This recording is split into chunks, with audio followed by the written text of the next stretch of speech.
ಸರ್ಕಾರಿ ಕಚೇರಿಯಲ್ಲಿ ದೇವರಿಗೆ ಜಾಗ ಇಲ್ಲ ಅಂದ್ರೆ ದೇವಸ್ಥಾನದಲ್ಲಿ ಸರ್ಕಾರಕ್ಕೆ ಏನ್ ಕೆಲಸ ಅಂತ ಕೇಳುತ್ತೇನೆ. ಇತ್ತೀಚೆಗೆ ಧರ್ಮಸ್ಥಳದ ವಿಷಯದಲ್ಲಿ ಯಾಕೆ ಸರ್ಕಾರ ಯಾಕೆ ಆ ದೇವಸ್ಥಾನವನ್ನು ಹಿಡಿತಕ್ಕೆ ತಗೋಬಾರದು? ನನ್ನ ಪ್ರಶ್ನೆ, ಹಿಡಿತಕ್ಕೆ ತಗೊಂಡಿರೋ ದೇವಸ್ಥಾನಗಳಲ್ಲಿ ಏನು ಮಾಡಿಟ್ರಿ ನೀವು?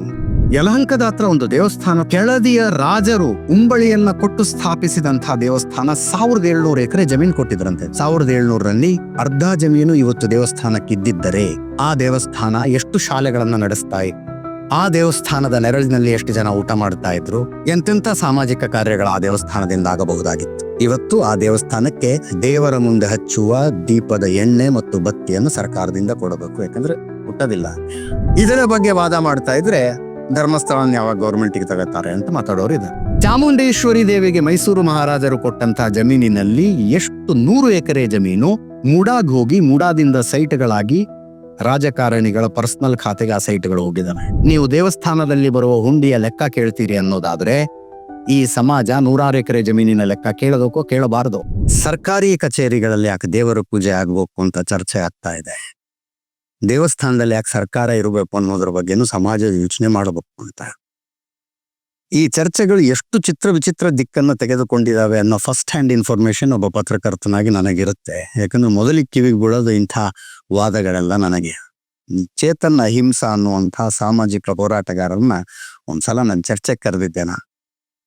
ಅವ್ರು ಹೇಳಿದ್ರು, ವಿಧಾನಸೌಧಕ್ಕೆ ಹೋಗಿದ್ದೆ, ಲಿಫ್ಟ್ ನಲ್ಲಿ ದೇವರನ್ನ ಪೂಜೆ ಮಾಡಿ ಫೋಟೋ ಹಾಕಿದ್ರು, ಇದೆಲ್ಲ ಯಾಕಿರ್ಬೇಕು ಅಂತ ಕೇಳಿದ್ರು. ನಾನು ಅದೇ ದೇವಸ್ಥಾನಕ್ಕೆ ಹೋಗಿದ್ದೆ, ಸರ್ಕಾರ ಇದೆ ಅಲ್ಲಿ, ದೇವಸ್ಥಾನದ CEO ಯಾರಾಗಬೇಕು ಅನ್ನೋದನ್ನ ಸರ್ಕಾರ ನಿರ್ಧಾರ ಮಾಡ್ತಾ ಇದೆ, ಪೂಜೆ ಪುನಸ್ಕಾರಗಳ ವಿಷಯದಲ್ಲಿ ಸರ್ಕಾರದ ನಿರ್ಧಾರ ಇದೆ, ದೇವಸ್ಥಾನದ ರಥಬೀದಿ ಅಕ್ಕಪಕ್ಕದಲ್ಲಿರುವ ಅಂಗಡಿಗಳನ್ನು ಯಾರಿಗೆ ಬಾಡಿಗೆ ಕೊಡಬೇಕು ಯಾರಿಗೆ ಬಾಡಿಗೆ ಕೊಡಬಾರ್ದು ಅಂತ ಸರ್ಕಾರ ನಿರ್ಧಾರ ಮಾಡ್ತಾ ಇದೆ. ಸರ್ಕಾರಿ ಕಚೇರಿಯಲ್ಲಿ ದೇವರಿಗೆ ಜಾಗ ಇಲ್ಲ ಅಂದ್ರೆ ದೇವಸ್ಥಾನದಲ್ಲಿ ಸರ್ಕಾರಕ್ಕೆ ಏನ್ ಕೆಲಸ ಅಂತ ಕೇಳುತ್ತೇನೆ. ಇವತ್ತಿಗೂ ನನ್ನ ನಂಬಿಕೆ. ನೆನ್ನೆ ಇನ್ನೊಬ್ಬ ರಾಜಕಾರಣಿಯ ಜೊತೆಗೆ ಚರ್ಚೆ ಮಾಡುವಾಗ್ಲೂ ವಿಷಯ ಬಂತು. ಇದೆ ದಸರಾ ಉದ್ಘಾಟನೆ ವಿಷಯ. ಅವ್ರು ಹೇಳಿದ್ರು, ಪ್ರಜಾಪ್ರಭುತ್ವ ಆಡಳಿತದಲ್ಲಿ ಸರ್ಕಾರ ಒಂದು ನಿರ್ಧಾರ ತೆಗೆದುಕೊಂಡಿದೆ, ಆದ್ರಿಂದ ನಿರ್ಧಾರವನ್ನ ಪಾಲಿಸಬೇಕಾದದ್ದು ಎಲ್ಲರ ಜವಾಬ್ದಾರಿ. ಪ್ರಜಾಪ್ರಭುತ್ವ ಬರುವುದಕ್ಕಿಂತ ಮುಂಚೆ, ಸಂವಿಧಾನ ಬರುವುದಕ್ಕಿಂತ ಮುಂಚೆ, ಈ ದೇಶಕ್ಕೆ ಸ್ವಾತಂತ್ರ್ಯ ಬರುವುದಕ್ಕಿಂತ ಮುಂಚೆ, ಶತಮಾನಗಳಿಗೂ ಮುಂಚೆ ಆ ದಸರಾ ನಡ್ಕೊಂಡು ಬರ್ತಾ ಇದೆ. 700 ವರ್ಷಗಳ ಅಖಂಡ ಇತಿಹಾಸ ಅದಕ್ಕಿದೆ. ಅಖಂಡ ಇತಿಹಾಸ. ಮೊದಲು ಹಂಪಿನ ಶುರುವಾಯಿತು. ವಿಜಯನಗರ ಸಾಮ್ರಾಜ್ಯ ಪತನ ಆದಾಗ ಪೆನುಗೊಂಡದಲ್ಲಿ ಆಚರಣೆ, ಪೆನುಗೊಂಡದಿಂದ ಶ್ರೀರಂಗಪಟ್ಟಣಕ್ಕೆ ಬಂತು, ಶ್ರೀರಂಗಪಟ್ಟಣದಿಂದ ಮೈಸೂರಿಗೆ ಬಂತು, ಮೈಸೂರಿನಲ್ಲಿ ಈ ಆಚರಣೆ ಮುಂದುವರಿತಾ ಇದೆ. ಈಗ ನಮ್ಮನ್ನ ನಾವು ಆಳಿಕೊಳ್ಳುವುದಕ್ಕೆ ರಚಿಸಿಕೊಂಡಿರುವ ಈ ವ್ಯವಸ್ಥೆಯ ಯಾವ ಭಾಗ, ಯಾವ ಅಂಶವೂ ಇರುವುದಕ್ಕಿಂತ ಮೊದಲು ಆ ಆಚರಣೆ ನಡೆದುಕೊಂಡು ಬರ್ತಾ ಇದೆ. ಆ ಆಚರಣೆ ನಡೆಸುವವರ ಮನೋಭಾವಕ್ಕೆ, ಮನಸ್ಸಿಗೊಂದು ಗೌರವ ಕೊಡಬೇಕಾದದ್ದು ಕೂಡ ಜವಾಬ್ದಾರಿ ಅನ್ನೋದು ನನ್ನ ನಂಬಿಕೆ. ಆರಂಭದಲ್ಲಿ ಈ ವಿವಾದ ಶುರುವಾದಾಗ ನಾನೊಂದು ಮಾತು ಹೇಳಿದೆ, ತಾಯಿ ಚಾಮುಂಡಿಯನ್ ಇಂಥವರೇ ಬಂದು ನನ್ನ ಹಬ್ಬವನ್ನು ಉದ್ಘಾಟನೆ ಮಾಡಬೇಕು, ಇಂಥವ್ರು ಬಂದು ಉದ್ಘಾಟನೆ ಮಾಡಬಾರದು ಅಂತ ಹೇಳೋದಿಲ್ಲ. ಆದರೆ ಒಬ್ಬ ಜವಾಬ್ದಾರಿಯುತ ಪ್ರಜೆಯಾಗಿ ನಮ್ಮ ರೆಸ್ಪಾನ್ಸಿಬಿಲಿಟಿ ಆಗತ್ತೆ ಯಾರನ್ನೋ ಎಚ್ಚರಿಸುವುದು. ಉದಾಹರಣೆಗೆ, ಯಾವುದೋ ಒಂದು ಹಬ್ಬ ನಡೀತಾ ಇದೆ, ಪಂಕ್ತಿಲಿ ಊಟ ಬಡಿಸ್ತಾ ಇದ್ದೀರಿ, ಊಟ ಬಡಿಸುವವರಿಗೆ ಅಲ್ಲಿ ಕುಳಿತಂತ ಒಬ್ಬ ವ್ಯಕ್ತಿ ಡಯಾಬಿಟಿಕ್ ಅನ್ನೋದು ಸ್ಪಷ್ಟವಾಗಿ ಗೊತ್ತಿರುವಾಗ ಸ್ವೀಟ್ ಹಾಕುವಾಗ ಎಚ್ಚರಿಕೆ ವಹಿಸ್ತಾನ ಆತ, ಸ್ವಲ್ಪ ಕಡಿಮೆ ಬಡಿಸ್ಬೇಕು ಅವನಿಗೆ. ಅಥವಾ ಯಾವುದೋ ಒಂದು ಜಾತ್ರೆ ನಡೀತಾ ಇದೆ, ಜಾತ್ರೆಯಲ್ಲಿ ನಾನ್ ವೆಜ್ ಊಟ ಇದೆ, ಒಂದು ಪಂಕ್ತಿ ಮಧ್ಯದಲ್ಲಿ ಕುಳಿತಿರೋ ಒಬ್ಬ ಪ್ಯೂರ್ ವೆಜಿಟೇರಿಯನ್ ಅನ್ನೋದು ಊಟ ಬಡಿಸ್ತಾ ಇರೋನಿಗೆ ಗೊತ್ತಿದ್ದಾಗ ಆತ ನಾನ್ ವೆಜ್ ಬಡಿಸುವಾಗ ಆತನ ಎಲೆ ದಾಟಿ ಮುಂದೆ ಹೋಗ್ತಾನೆ. ಅದೇ ರೀತಿ ಒಂದು ಮೂರ್ತಿ ಪೂಜೆ ನಡೀತಾ ಇದೆ, 700 ವರ್ಷಗಳಿಂದ ಅಖಂಡವಾಗಿ ನಡೆದುಕೊಂಡು ಬರ್ತಾ ಇರುವಂತ ಚಾಮುಂಡಿಯ ಜಾತ್ರೆ ನಡೀತಾ ಇರುವಾಗ ಆ ಮೂರ್ತಿ ಪೂಜೆ ನಿನ್ನ ಧಾರ್ಮಿಕ ಭಾವನೆಗೆ ಧಕ್ಕೆ ಆಗುತ್ತೆ, ಆದ್ರಿಂದ ತಾವು ಭಾಗವಹಿಸ್ತಿರೋ ಬಿಡ್ತಿರೋ ನೋಡಿ ಅಂತ ಎಚ್ಚರಿಕೆ ಕೊಡುವಂಥದ್ದು ಜವಾಬ್ದಾರಿಯುತರಾದವಂತ ರೆಸ್ಪಾನ್ಸಿಬಿಲಿಟಿ. ಅದು ಆ ರೆಸ್ಪಾನ್ಸಿಬಿಲಿಟಿಯೊಂದಿಗೆ ಎಚ್ಚರಿಕೆಯನ್ನ ಕೊಡಬೇಕಾಗತ್ತೆ. ನಿಸಾರ್ ಅಹಮದ್ರಿಂದ ದಸರಾ ಉದ್ಘಾಟನೆ ಅಂದಾಗ ಯಾರಿಗೂ ಏನು ಬೇಜಾರು ಅನ್ನಿಸ್ಲಿಲ್ಲ, ಆಶ್ಚರ್ಯ ಅನ್ನಿಸ್ಲಿಲ್ಲ. ನಿತ್ಯೋತ್ಸವ ತಾಯಿ ನಿತ್ಯೋತ್ಸವ ಅಂತ ಹೇಳೋದು. ನಿತ್ಯೋತ್ಸವ ತಾಯಿ ನಿತ್ಯೋತ್ಸವ. ಆ ಬಾಲಕೃಷ್ಣನನ್ನು ಉದ್ದೇಶಿಸಿ ನಿಸಾರ್ ಅಹಮದರು ಬರೆದಿರುವ ಕವಿತೆಗಳನ್ನು ಕೇಳ್ತಾ ಇದ್ರೆ ಇವತ್ತಿಗೂ ತಾಯಂದಿರ ಎದೆ ತುಂಬಿ ಬರುತ್ತೆ. ಆ ದಸರಾ ಮುಗಿದ ನಂತರ ಒಂದು ಸಲ ನಿಸಾರ್ ಅಹ್ಮದರನ್ನ ದೂರದರ್ಶನದ ಇಂಟರ್ವ್ಯೂನಲ್ಲಿ ಯಾರೋ ಕೇಳಿದ್ರು, ನಿಮಗೆ ಬಂದಿರುವ ಬಹುಮಾನಗಳು ಗೌರವಗಳ ಬಗ್ಗೆ ಹೇಳಿ ಅಂದಾಗ, ಉಳಿದೆಲ್ಲಾ ಗೌರವಗಳು ಒಂದು ಕಡೆ, ದಸರಾನ ಉದ್ಘಾಟಿಸುವ ಸೌಭಾಗ್ಯ ಸಿಕ್ತಲ್ಲ ನನಗೆ, ಅದಕ್ಕಿಂತ ದೊಡ್ಡ ಗೌರವ ಇದೆಯಾ ಅಂತ ನಿಸಾರ್ ಅಹ್ಮದ್ ಹೇಳ. ಹಾಗೆ ಹೇಳುವವರ ಮಧ್ಯದಲ್ಲಿ ನೀವು ಕನ್ನಡವನ್ನ ಭುವನೇಶ್ವರಿಯನ್ನಾಗಿಸಿ ಮಂದಾಸನದ ಮೇಲೆ ಕೂಡಿಸಿ ನಮ್ಮನ್ನ ದೂರ ಇಟ್ಟುಬಿಟ್ರಿ, ಅರಿಶಿನ ಕುಂಕುಮದ ಧ್ವಜವನ್ನ ಮಾಡಿ ನಮ್ಮನ್ನ ದೂರ ಇರಿಸಿಬಿಟ್ರಿ ಅಂತ ಆಲೋಚಿಸುವಂತವರಿಗೆ ಒಂದು ಜವಾಬ್ದಾರಿಯುತ ಸಮಾಜವಾಗಿ ನಾವು ಎಚ್ಚರಿಕೆ ಕೊಡಬೇಕು. ಇಲ್ಲಿ ಬರುವುದರಿಂದ ನಿಮ್ಮ ಧಾರ್ಮಿಕ ಭಾವನೆಗೆ ಧಕ್ಕೆ ಆಗಬಹುದು ನೋಡಿ ಅನ್ನುವ ಎಚ್ಚರಿಕೆಯನ್ನು ನಾವು ಕೊಡಬೇಕಾಗತ್ತೆ. ಅಂತ ಎಚ್ಚರಿಕೆ ಕೊಡುವ ಕೆಲಸವನ್ನ ಸಮಾಜ ಮಾಡಿದೆ.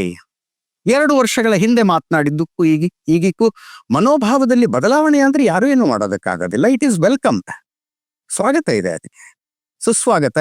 ಕೇವಲ ಕನ್ನಡ ತಾಯಿಯನ್ನ ಭುವನೇಶ್ವರಿಯನ್ನಾಗಿಸಿ ಮಂದಾಸನದ ಮೇಲೆ ಕೂಡಿಸಿ ಪುಷ್ಪ ನಮನ ಮಾಡುವುದಕ್ಕಷ್ಟೇ ಅಲ್ಲ, ಈ ರೀತಿಯ ವಾದಗಳ ಮೊದಲು ನನ್ನ ಕಿವಿಗೆ ಬೀಳ್ತಾವ ಅನ್ನೋದಕ್ಕೆ ಉದಾಹರಣೆಯಾಗಿ ನಾನು ಹೇಳ್ತಾ ಇದ್ದೀನಿ. ಯಾಕೆ ತಾಯಿ ಭುವನೇಶ್ವರಿ ರೇಷ್ಮೆ ಸೀರೆಯಲ್ಲೇ ಇರಬೇಕು? ಯಾಕೆ ತಾಯಿ ಭುವನೇಶ್ವರಿ ಒಡವೆಗಳನ್ನು ಹಾಕಿಕೊಂಡಿರಬೇಕು? ಯಾಕೆ ತಾಯಿ ಭುವನೇಶ್ವರಿ ಚಿಕ್ಕ ವಯಸ್ಸಿನವಳಾಗಿರಬೇಕು? ಹಣ್ಣು ಮುದುಕಿಯೊಬ್ಬಳು ಗದ್ದೆಯಲ್ಲಿ ನಿಂತ್ಕೊಂಡು ನಾಟಿ ಮಾಡ್ತಾ ಇರುವ ಫೋಟೋನ ತಾಯಿ ಭುವನೇಶ್ವರಿ ಅನ್ಕೊಂಡು ನಮಗೆ ಪೂಜೆ ಮಾಡೋದಕ್ಕೆ ಆಗೋದಿಲ್ವಾ ಅನ್ನುವ ಪ್ರಶ್ನೆಗಳನ್ನ ಕೂಡ ನನಗೆ ಕೇಳೋದು. ಮಾಡಬಹುದಪ್ಪ, ಯಾರು ಬೇಡ ಅಂತಾರೆ? ಕೆಲವೊಂದಷ್ಟು ನಡ್ಕೊಂಡು ಬಂದಿರ್ತಾವ್ರಿ. ದೇವಿ ಅಂದ್ರೆ ಹಿಂಗಿರ್ಬೇಕು, ದೇವತೆ ಅಂದ್ರೆ ಹಿಂಗಿರ್ಬೇಕು. ಅದಕ್ಕೆ ಈಗ ತಕ್ಷಣ ನಿಂತ್ಕೊಂಡು ನೀನ್ ಲಾಜಿಕ್ ಹೇಳು, ಇದಕ್ಕೆ ತರ್ಕ ಹೇಳು ಅಂತಂದ್ರೆ ಎಲ್ಲಿಂದ ಹೇಳ? ನನ್ನ ಕಲ್ಪನೆಯ ದೇವತೆ ಹಂಗೆ, ನನ್ನ ಕಲ್ಪನೆಯ ದೇವಿ ಹಂಗೆ. ವ್ಯಾಲೆಂಟೈನ್ಸ್ ಡೇ ದಿವಸ ಹುಡುಗಿಗೆ ಪ್ರಪೋಸ್ ಮಾಡೋದು ಗುಲಾಬಿ ಹೂವೆ ಕೊಡಬೇಕು ಅಂತ ಯಾರು ರೂಲ್ಸ್ ಮಾಡಿದಾರ? ನಡ್ಕೊಂಡು ಬಂದಿದೆ ಅದು.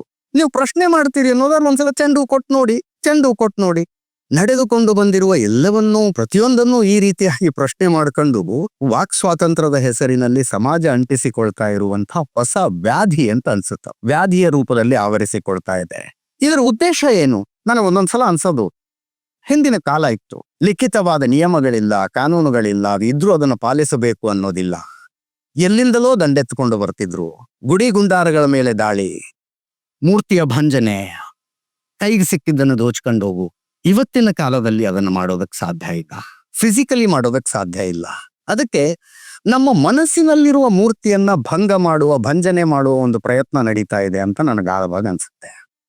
ನನ್ನ ಮನಸ್ಸಿನಲ್ಲಿ ಒಂದು ಮೂರ್ತಿ ಇದೆ, ಅದನ್ನ ನಾನು ಆರಾಧಿಸ್ತೀನಿ, ಗೌರವಿಸ್ತೀನಿ. ಅದರ ಬಗೆಗೆ ಪ್ರಶ್ನೆಗಳು ಹೇಳೋ ಹಂಗ ಮಾಡೋದು. ತರ್ಕದ ಹೆಸರಿನಲ್ಲಿ, ವಿಜ್ಞಾನದ ಹೆಸರಿನಲ್ಲಿ ನನ್ನ ಮನೋಮೂರ್ತಿಯನ್ನು ಒಡೆಯುವ ಒಂದು ಪ್ರಯತ್ನ ಬಹಳ ಸಿಸ್ಟಮೆಟಿಕ್ ಆಗಿ ನಡೀತಾ ಇದೆ. ಅದು ಧಾರ್ಮಿಕ ಆಚರಣೆಗಳು, ಧರ್ಮ ಗ್ರಂಥಗಳು, ಧರ್ಮ ಗುರುಗಳು ಮತ್ತು ದೇವಸ್ಥಾನಗಳ ವಿಷಯದಲ್ಲಿ ತುಂಬಾ ವ್ಯವಸ್ಥಿತವಾಗಿ ಅದು ನಡೀತಾ ಇದೆ. ಒಂದು ಸಮಾಜವಾಗಿ ನಾವು ಎದುರಿಸೋದಕ್ಕೆ ತಯಾರಾಗಬೇಕಾಗಿರುವುದು ಅದನ್ನ. ಇತ್ತೀಚೆಗೆ ಧರ್ಮಸ್ಥಳದ ವಿಷಯದಲ್ಲಿ ನನ್ನ ಜೊತೆ ತುಂಬಾ ಜನ ವಾದ ಮಾಡ್ತಾರೆ. ಆನ್ ಕ್ಯಾಮರಾ, ಆಫ್ ಕ್ಯಾಮರಾ ವಾದಗಳು ನಡೀತವೆ. ಸರ್ಕಾರ ಯಾಕೆ ಆ ದೇವಸ್ಥಾನವನ್ನು ಹಿಡಿತಕ್ಕೆ ತಗೋಬಾರದು? ನನ್ನ ಪ್ರಶ್ನೆ, ಹಿಡಿತಕ್ಕೆ ತಗೊಂಡಿರೋ ದೇವಸ್ಥಾನಗಳನ್ನ ಏನ್ ಮಾಡಿಟ್ರಿ ನೀವು? ನಾನು ಮಹಾರಾಜರನ್ನು ಲಾಸ್ಟ್ ಟೈಮ್ ಸಿಕ್ಕಾಗ ಕೇಳಿದ್ದೆ. ರಾಜ ಮನೆತನದಿಂದ ತಾಯಿ ಚಾಮುಂಡೇಶ್ವರಿಗೆ, ಚಾಮುಂಡಿಯ ಸೇವೆಗೆ ಅಂತ ಮೀಸಲಾಗಿದ್ದ ಜಮೀನು ಎಷ್ಟು? ಅದರಲ್ಲಿ ಎಷ್ಟು ಉಳ್ಕೊಂಡಿದೆ? ಅದು ಕಡಿಮೆ ಆಗಿರುತ್ತಲ್ಲ, ಅದು ಎಲ್ಲೆಲ್ಲಿ ಹೋಗಿದೆ? ಏನೇನಾಗಿದೆ? ಅದು ನಮ್ಮ ದೇವಸ್ಥಾನಗಳು ಅದರ ಈ ಹಿಂದಿನ ವ್ಯವಸ್ಥೆ ಈ ಹಿಂದಿನಂತೆಯೇ ನಡೆದುಕೊಂಡು ಹೋಗಿದ್ದರೆ ಈ ಸಮಾಜದಲ್ಲಿ ಇವತ್ತಿನ ಕಾಲದಲ್ಲಿ ಸರ್ಕಾರಗಳು ನಡೆಸುವ ಯೋಜನೆಗಳಲ್ಲಿ ನಾನು ಬಡವರಿಗೆ ಅದನ್ನು ಕೊಡ್ತೀನಿ, ಇದು ಕೊಡ್ತೀನಿ, ಅದು ಯಾವುದರ ಅವಶ್ಯಕತೆನೂ ಇರೋದಿಲ್ಲ. ಎಲ್ಲವನ್ನೂ ದೇವಸ್ಥಾನಗಳು ನಡೆಸ್ಕೊಂಡು ಹೋಗ್ತಿದ್ವು. ಈಗ ಇರುವಂಥ ಸಮೃದ್ಧಿ, ಶ್ರೀಮಂತಿಕೆ ಇದ್ದದ್ದೇ ಆದ್ರೆ ಅದನ್ನು ಕಿತ್ತು ಹಾಕದವ್ರು ಯಾರು? ಸರ್ಕಾರ ತಂದಿದ್ದ ವಕ್ಫ್ ಆಕ್ಟ್ಗೆ ಕೆಲವು ಪ್ರಾವಿಷನ್ಸ್ ಗಳಿಗೆ ಸುಪ್ರೀಂ ಕೋರ್ಟ್ ಇವತ್ತು ತಡೆಯನ್ನ ಕೊಡ್ತು. ನೋಡಿ, ಅದರ ಬಗೆಗಿನ ಚರ್ಚೆಗಳು ನಡೀತಾ ಇರುವಾಗ ತರ್ಕವನ್ನು ಜನರ ತಲೆಗೆ ತುಂಬೋದು ಅದು ಎಷ್ಟಂದ್ರೆ ಎಷ್ಟು ಕಷ್ಟ ನಮಗೆ ಅನುಭವಿಸಿದವ್ರಿಗೆ ಗೊತ್ತಿದೆ. ಒಂದು ಜಾತ್ಯತೀತ ಅಂತ ಕರೆಸಿಕೊಳ್ಳುವ ದೇಶದಲ್ಲಿದ್ದೀವಿ ಅಂತಂದ್ರೆ ಎಲ್ಲಾ ಸಮುದಾಯಗಳು ನಿರೀಕ್ಷಿಸಬಹುದಾದ ಮಿನಿಮಮ್ ಕನಿಷ್ಠ ನಿರೀಕ್ಷೆ ಏನು ಅಂದ್ರೆ ಎಲ್ಲರನ್ನೂ ಸಮಾನವಾಗಿ ಕಾಣಿ ಅಂತ, ಎಲ್ಲರನ್ನೂ ಸಮಾನವಾಗಿ ನಡೆಸಿಕೊಳ್ಳಿ ಅನ್ನುವಂಥದ್ದು ಒಂದು ಸಮಾಜ, ಒಂದು ಸಮುದಾಯ ಬಯಸಬಹುದಾದಂಥ ಕನಿಷ್ಠ ಬಯಕೆ. ಅದು ಸಮಾನವಾಗಿ ಕಾಣಿ ಅಂತ. ಅದರ ಮೂಲ ಆಶಯಕ್ಕೆ ಹೊಡೆತ ಕೊಟ್ಟು ಅದಾದ ನಂತರವೂ ನಾನು ಓಪನ್ ಆಗಿ ಅನೇಕ ಸಲ ಚಾಲೆಂಜ್ ಹಾಕ್ತೀನಿ. ಭಾರತ ಜಾತ್ಯತೀತ ದೇಶ ಅಂತ ವಾದ ಮಾಡೋದಕ್ಕೆ ಯಾರ್ಯಾರು ತಯಾರಿದ್ದೀರಿ, ದಯವಿಟ್ಟು ಬಂದು ನನ್ನ ಎದುರು ಕೂತ್ಕೊಳ್ಳಿ ಅಂತ. ದಯವಿಟ್ಟು ಬಂದು ನನ್ನ ಎದುರು ಕೂತ್ಕೊಳ್ಳಿ. ಒಂದು ಸಮುದಾಯದ ಶ್ರದ್ಧಾ ಕೇಂದ್ರಗಳನ್ನ ಸರ್ಕಾರ ಸಿಂಗಲ್ ನೋಟಿಸ್ ಹೊರಡಿಸಿ ತನ್ನ ವಶಕ್ಕೆ ತೆಗೆದುಕೊಂಡು ಬಿಡಬಹುದು. ಒಂದು ಸಿಂಗಲ್ ನೋಟಿಸ್ ಹೊರಡಿಸಿ. ಗಾಳಿ ಆಂಜನೇಯ ಸ್ವಾಮಿ ದೇವಸ್ಥಾನ ಇಲ್ಲೇ ಬೆಂಗಳೂರಿನ ಗಾಳಿ ಆಂಜನೇಯ ಸ್ವಾಮಿ ದೇವಸ್ಥಾನ. ದುರಂತ ಅಂದ್ರೆ ಯಾರ ಮನಸ್ಸಿಗೆ ಒಂದು ಕುಟುಕಿ ಕೂಡ ಕುಟುಕದಿಲ್ಲ ಅದು. ಅಯ್ಯೋ ಹಿಂಗಾಗ್ಬಿಡ್ತಾ ಅಂತ. ಯಾಕ್ರಿ ಅಲ್ಲಿ ತಗಳ್ದ್ರಿ ಅಂತಂದ್ರೆ ಇಲ್ಲ, ಅಲ್ಲಿ ಹಣಕಾಸಿನ ಅವ್ಯವಹಾರ ಆಗಿತ್ತು ಅಂತ. ಹಣಕಾಸಿನ ಅವ್ಯವಹಾರ ಆಗಿತ್ತಂತೆ. ವಾಲ್ಮೀಕಿ ಅಭಿವೃದ್ಧಿ ನಿಗಮದಲ್ಲೂ ಆಗಿದೆಯಪ್ಪ. ಯಾರು ಟೇಕ್ ಓವರ್ ಮಾಡೋದನ್ನ? ಯಾರು ಟೇಕ್ ಓವರ್ ಮಾಡೋದನ್ನ? ಜನಸಾಮಾನ್ಯರು ಹುಂಡಿಗೆ ಹಾಕಿದ ದುಡ್ಡಿನ ಖರ್ಚಿನ ಸರಿಯಾದ ಲೆಕ್ಕ ಸಿಗಬೇಕು. ಹೌದು, ಜನಸಾಮಾನ್ಯರು ಟ್ಯಾಕ್ಸ್ ಕೊಟ್ಟಿದ್ದರ ಸರಿಯಾದ ಲೆಕ್ಕ ಬೇಡವೆ? ದೇವಸ್ಥಾನದಲ್ಲಿ ಹಣಕಾಸಿನ ಅವ್ಯವಹಾರ ನಡೆದಾಗ ಅದನ್ನ ಸರ್ಕಾರ ವಶಕ್ಕೆ ತೆಗೆದುಕೊಳ್ಳಬಹುದು. ಸರ್ಕಾರದಲ್ಲಿ ಅವ್ಯವಹಾರ ನಡೆದಾಗ ಯಾರು ವಶಕ್ಕೆ? ಇಂತಹ ತಾರ್ಕಿಕ ಪ್ರಶ್ನೆಗಳನ್ನ ಕೇಳುವುದಕ್ಕೂ ಆಗದಷ್ಟು ನಿದ್ರೆಯ ಸ್ಥಿತಿಯಲ್ಲಿ ಒಂದು ಸಮಾಜ ಬಂದು ತಲುಪಿದೆ ಅನ್ನೋದು ಇವತ್ತಿನ ಕಾಲದ ಅತಿ ದೊಡ್ಡ ದೌರ್ಭಾಗ್ಯ. ಅಂಥ ಒಂದು ನಿದ್ರೆಯ ಸ್ಥಿತಿಗೆ ಸಮಾಜ ಬಂದು ತಲುಪಿದೆ.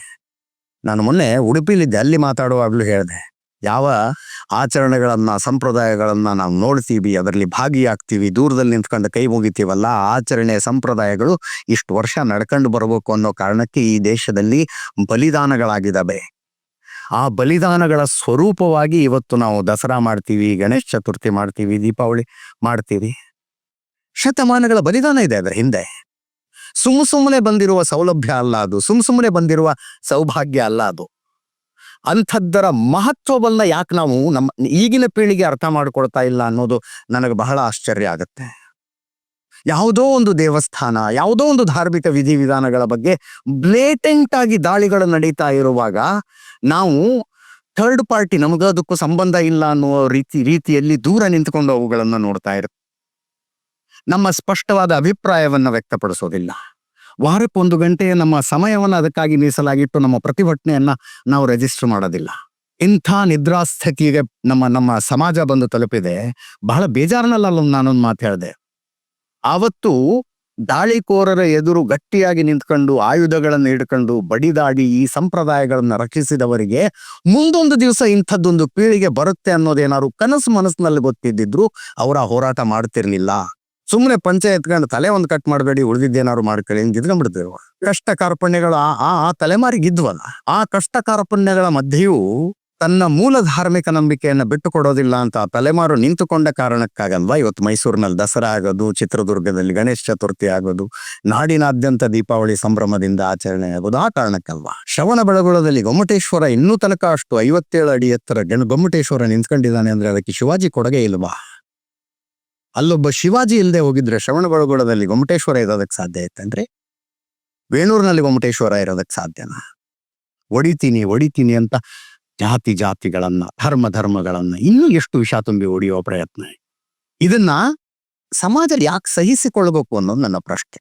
ಒಂದೊಂದ್ಸಲ ಅನ್ಸುತ್ತೆ ಇದಕ್ಕೆ ಪರಿಹಾರ ಏನು, ಅಥವಾ ಈ ಸಮಸ್ಯೆ ಬಿಟ್ಟಿದ್ದಾದ್ರೂ ಯಾಕೆ? ಬಹುಶಃ ಇದೊಂದು ವೋಟ್ ಬ್ಯಾಂಕ್ ಅಲ್ಲ ಅನ್ನೋ ಕಾರಣ. ಇದೊಂದು ವೋಟ್ ಬ್ಯಾಂಕ್ ಆಗಿದ್ರೆ ಇದನ್ನೆಲ್ಲ ಮಾಡೋರ್ಗೆ ಇಷ್ಟು ಧೈರ್ಯ ಬರ್ತಿತ್ತ? ಜಾತಿ ಗೆಳತಿ ಮಾಡೋ ಉತ್ಸುಕತೆ ಅಷ್ಟರ ಮಟ್ಟಿಗೆ ಇರ್ತಿತ್ತ? ಇದು ಒಂದೇ ಸಿಂಗಲ್ ವೋಟ್ ಬ್ಯಾಂಕ್ ಅನ್ನೋದಾಗಿದ್ರೆ ಇನ್ಯಾವುದೋ ಸಮುದಾಯದಲ್ಲಿ ಒಳಪಂಗಡಗಳು ಎಷ್ಟಿದಾವೆ, ಅದರಲ್ಲಿ ಎಷ್ಟೆಷ್ಟು ಜನ ಇದ್ದಾರೆ ಅಂತ ತಿಳಿದುಕೊಳ್ಳೋದಕ್ಕೆ ಇಲ್ಲದೆ ಇರುವ ಆಸಕ್ತಿ ಈ ಸಮುದಾಯದ ಬಗ್ಗೆ ತಿಳಿದುಕೊಳ್ಳೋದಕ್ಕೆ ಯಾಕೆ ಅಷ್ಟೊಂದು ಅತ್ಯುತ್ಸಾಹ ಇದೆ? ಇವತ್ತಾದ್ರೂ ಯೋಚನೆ ಮಾಡಬೇಕಾಗಿರೋದಿತ್ತು. ಯಾವತ್ತೋ ಒಂದು ದಿನ this is one single vote bank ಅಂತ ಅನ್ನಿಸಿದಾಗ ಈ ಧಾರ್ಮಿಕ ನಂಬಿಕೆಗಳ ಜೊತೆಗೆ ಆಟ ಆಡುವ ಪ್ರಕ್ರಿಯೆ ನಿಲ್ಲಬಹುದೇನು? ನಾಡ ಹಬ್ಬ ಅಂತ ಒಂದು ದಸರಾನ ನಾವು ಕರೆದು ಬಿಟ್ಟಿದೀವಿ. ಆದ್ದರಿಂದ ಇದರಲ್ಲಿ ಸರ್ಕಾರದ ಇನ್ವಾಲ್ವ್ಮೆಂಟ್ ಇದೆ ಅನ್ನುವ ಕಾರಣಕ್ಕೆ ನಾವು ಅದಕ್ಕೆ ಸಂಬಂಧಿಸಿದ ನಿರ್ಧಾರಗಳನ್ನ ಬೇಕಾಬಿಟ್ಟಿ ತೆಗೆದುಕೊಳ್ತೀವಿ ಅನ್ನೋ ಮನಸ್ಥಿತಿ ಆವಾಗ ಹೋಗುತ್ತೋ ಏನೋ ಗೊತ್ತಿಲ್ಲ. ಆವಾಗ ಹೋಗುತ್ತೋ ಏನು? ನಿಯರ್ ಫ್ಯೂಚರ್ ನಲ್ಲಿ ಅದು ಆಗುವ ಲಕ್ಷಣಗಳು ನನಗಂತೂ ಕಾಣಿಸ್ತಾ ಇಲ್ಲ. ಸದ್ಯದ ಭವಿಷ್ಯದಲ್ಲಿ ಹಾಗೆ ಆಗುವ ಲಕ್ಷಣಗಳು ನನಗಂತೂ ಕಾಣಿಸ್ತಾ ಇಲ್ಲ. ಯಾವುದಾದ್ರೂ ದೇವಸ್ಥಾನಗಳ ಮೇಲೆ ದಾಳಿ ನಡೀತಾ ಇದ್ರೆ ಅದು ಯಾವ ಸಮುದಾಯದ ದೇವಸ್ಥಾನ, ಯಾವ ಜಾತಿಯ ದೇವಸ್ಥಾನ, ಯಾವ ಉಪಜಾತಿಯ ದೇವಸ್ಥಾನ, ಅವರವರು ಡಿಫೆಂಡ್ ಮಾಡಿಕೊಳ್ಳಿ ಅಂತ. ದಾಳಿ ನಡೆಸ್ತಾ ಇರೋರಿಗೆ ಜಾತಿ ಇಲ್ಲ, ದಾಳಿ ನಡೆಸ್ತಾ ಇರೋರಿಗೆ ಧರ್ಮ ಇಲ್ಲ. ಡಿಫೆಂಡ್ ಮಾಡಿಕೊಳ್ಳುವವರಿಗೆ ಅವರ ಧರ್ಮ ಯಾವುದು, ಅವರ ಜಾತಿ ಯಾವುದು, ಅದರ ಉಪಜಾತಿ ಯಾವುದು, ಅದು ಬಹಳ ಮುಖ್ಯ ಆಗ್ತಾ ಇದೆ. ತುಂಬಾ ಆಶ್ಚರ್ಯ ನನಗೆ ಅಂದ್ರೆ ದೇವಸ್ಥಾನವೊಂದರಲ್ಲಿ ಅದರ ಹುಂಡಿಯ ದುಡ್ಡಿನಲ್ಲಿ ಹಣಕಾಸಿನ ಅವ್ಯವಹಾರ ಆಗಿದೆ, ಆದ್ರೂ ಒಂದು ಸಮಾಜವಾಗಿ ದೇವಸ್ಥಾನವನ್ನು ಬೆಂಬಲಿಸಬೇಕಾ, ಏನೇ ಅನ್ಯಾಯ ನಡೆದ್ರು ದೇವಸ್ಥಾನದ ಪರವಾಗಿ ನಿಂತ್ಕೋಬೇಕು, ಆ ವಾದವನ್ನ ಮಾಡುವಂತ ಮನುಷ್ಯ ನಾನಲ್ಲ. ಆದರೆ ಒಂದು ಧಾರ್ಮಿಕ ಕೇಂದ್ರದ ಮೇಲೆ ಮಾಡಬಾರದ ರೀತಿಯಲ್ಲಿ ಆರೋಪಗಳನ್ನ ಮಾಡಿದಾಗ ಆ ಆರೋಪಗಳ ಮೇಲ್ನೋಟಕ್ಕಾದ್ರೂ ಸತ್ಯನ ಸುಳ್ಳ ಅಂತ ಅರ್ಥೈಸಿಕೊಳ್ಳೋದಕ್ಕಾಗದಷ್ಟು ಆ ವಿಮರ್ಶಾತ್ಮಕ ಬುದ್ಧಿಯನ್ನ ಸಮುದಾಯ ಕಳ್ಕೊಂಡ್ಬಿಟ್ರೆ ಹೆಂಗೆ? ಪ್ರೈಮಾ ಫೇಸಿ ಅಂತ ಕರಿತೀವಲ್ಲ, ಮೇಲ್ನೋಟಕ್ಕೆ ಅದು ಸತ್ಯ ಸುಳ್ಳ ಅಂತ ವಿಮರ್ಶೆ ಮಾಡೋದಕ್ಕೂ ಆಗದಂಥ ಆ ಚಿಕಿತ್ಸಕ ಬುದ್ಧಿಯನ್ನ ಸಮುದಾಯ ಕಳ್ಕೊಂಡ್ಬಿಟ್ರೆ ಏನಾಗತ್ತೆ? ಆವಾಗ ಹುಟ್ಟಬಾರದ ಹೆಸರಿನಲ್ಲಿ ಈ ರೀತಿಯಾದ ಆಂದೋಲನಗಳು ಹುಟ್ಟುತ್ತವೆ. ಅದು ಆಂದೋಲನದ ರೀತಿಯಲ್ಲಿ ಕಾಣಿಸುತ್ತೆ, ಬಟ್ ಉದ್ದೇಶ ಡೀಪ್ ಇನ್ಸೈಡ್ ಧಾರ್ಮಿಕ ನಂಬಿಕೆಗೆ ಹೊಡೆತ ಕೊಡುವಂಥದ್ದಾಗಿರುತ್ತೆ. ಡೀಪ್ ಇನ್ಸೈಡ್ ಸಮಾಜ ಎಚ್ಚೆತ್ತುಕೊಳ್ಳಬೇಕಾಗಿರೋದು ಆ ವಿಷಯದ. ಇವತ್ತು ಯಾವುದೋ ಆಚರಣೆಯನ್ನ ಸೈನ್ಸ್ ಹೆಸರಿನಲ್ಲೋ ಲಾಜಿಕ್ ಹೆಸರಿನಲ್ಲೋ ಪ್ರಶ್ನೆ ಮಾಡ್ತಾ ಇರುವಾಗ ಅವರು ಕೇವಲ ಒಂದು ಆಚರಣೆಯನ್ನ ಪ್ರಶ್ನೆ ಮಾಡ್ತಾ ಇಲ್ಲ, ಶತಶತಮಾನಗಳಿಂದ ಬಂದಿರುವ ನಂಬಿಕೆಯನ್ನ ಪ್ರಶ್ನೆ ಮಾಡ್ತಾ ಇರೋದು. ಈ ಸಮಾಜದ ಅತಿ ದೊಡ್ಡ ಶಕ್ತಿ ಏನು ಅಂದ್ರೆ ಸೆಲ್ಫ್ ಕರೆಕ್ಷನ್ ಮೆಕ್ಯಾನಿಸಮ್. ಇನ್ನ ಯಾವ ಬೇರೆ ಸಮುದಾಯಕ್ಕೆ ಇಲ್ಲದೆ ಇರುವ ಒಂದು ನಿರ್ದಿಷ್ಟ ಧಾರ್ಮಿಕ ಗ್ರಂಥಗಳನ್ನ ಫಾಲೋ ಮಾಡುವಂಥ ಮತ್ಯಾವ ಸಮುದಾಯಕ್ಕೂ ಇಲ್ಲದೆ ಇರುವ ಗ್ರೇಟೆಸ್ಟ್ ಸ್ಟ್ರೆಂಗ್ತ್ ಈ ಸಮುದಾಯಕ್ಕಿರೋದು ಸೆಲ್ಫ್ ಕರೆಕ್ಟಿಂಗ್ ಮೆಕ್ಯಾನಿಸಮ್. ಆಯಾ ಕಾಲಕ್ಕೆ ಯಾವ ರೀತಿಯಲ್ಲಿ ನಮ್ಮ ಆಚರಣೆಗಳಲ್ಲಿ ನಂಬಿಕೆಗಳಲ್ಲಿ ಬದಲಾವಣೆಗಳು ಬೇಕು, ಆ ಬದಲಾವಣೆಗಳನ್ನ ಈ ಸಮಾಜ ಮಾಡಿಕೊಂಡು ಬಂದಿದೆ. ಆ ಸ್ಟ್ರೆಂಗ್ತ್ ಇರುವುದಕ್ಕೆ ಇದೊಂದು ಜೀವಂತ ಸಂಸ್ಕೃತಿಯಾಗಿ ಇನ್ನೂ ತನಕ ಉಳ್ಕೊಂಡಿರೋದು. ಆ ಬದಲಾವಣೆಗಳನ್ನು ಮಾಡಿಕೊಳ್ಳೋದು ನಮಗೆ ಗೊತ್ತು. ಕಾಲಕ್ಕೆ ತಕ್ಕಂತೆ, ದೇಶಕ್ಕೆ ತಕ್ಕಂತೆ, ಸನ್ನಿವೇಶಕ್ಕೆ ತಕ್ಕಂತೆ ನಮ್ಮ ಆಚರಣೆಗಳಲ್ಲಿ ನಾವು ಬದಲಾವಣೆಗಳನ್ನು ಮಾಡಿಕೊಳ್ತೀವಿ. ಇದೇ ದೇಶದಲ್ಲಿ ಒಂದು ಕಾಲದಲ್ಲಿ ಗಂಡ ಸತ್ರೆ ಆ ಹೆಂಡತಿಯನ್ನ ಆತನ ಚಿತೆಗೆ ಹಾಕಿ ಸುಡುವಂತ ಪದ್ಧತಿ ಇತ್ತು. ಅದರ ವಿರುದ್ಧ ಧ್ವನಿ ಎತ್ತೋದಕ್ಕೆ ಯಾರು ಹೊರಗಿನಿಂದ ಬರಬೇಕಾಗ್ಲಿಲ್ಲ. ಈ ಮಣ್ಣಿನಲ್ಲಿ ಹುಟ್ಟಿದವರೇ ಆ ಒಂದು ಪರಿವರ್ತನೆಗೆ ನಾಂದಿ ಹಾಡಿದ್ರು. ಸಣ್ಣ ವಯಸ್ಸಿನಲ್ಲಿ ಹೆಣ್ಣು ಮಕ್ಕಳಿಗೆ ಮದುವೆ ಮಾಡಿ ಗಂಡ ಸತ್ತೋಗ್ಬಿಟ್ರೆ ಆಕೆ ಉಳಿದ ಜೀವನವನ್ನೆಲ್ಲ ವಿಧವೆಯಾಗಿ ಬಾಲ ವಿಧವೆಯಾಗಿ ಕಳೆಯಬೇಕಾದಂಥ ಪರಿಸ್ಥಿತಿ ಈ ನೆಲದಲ್ಲಿತ್ತು. ಅದರ ವಿರುದ್ಧ ಧ್ವನಿ ಎತ್ತಿ ಒಂದು ಸಾಮಾಜಿಕ ಪರಿವರ್ತನೆಯನ್ನ ಮಾಡೋದಕ್ಕೆ ಯಾರು ಹೊರಗಿನಿಂದ ಬರಬೇಕಾಗ್ಲಿಲ್ಲ. ಈ ನೆಲದಲ್ಲಿ ಹುಟ್ಟಿದವರು ಮಾಡಿದ್ರ.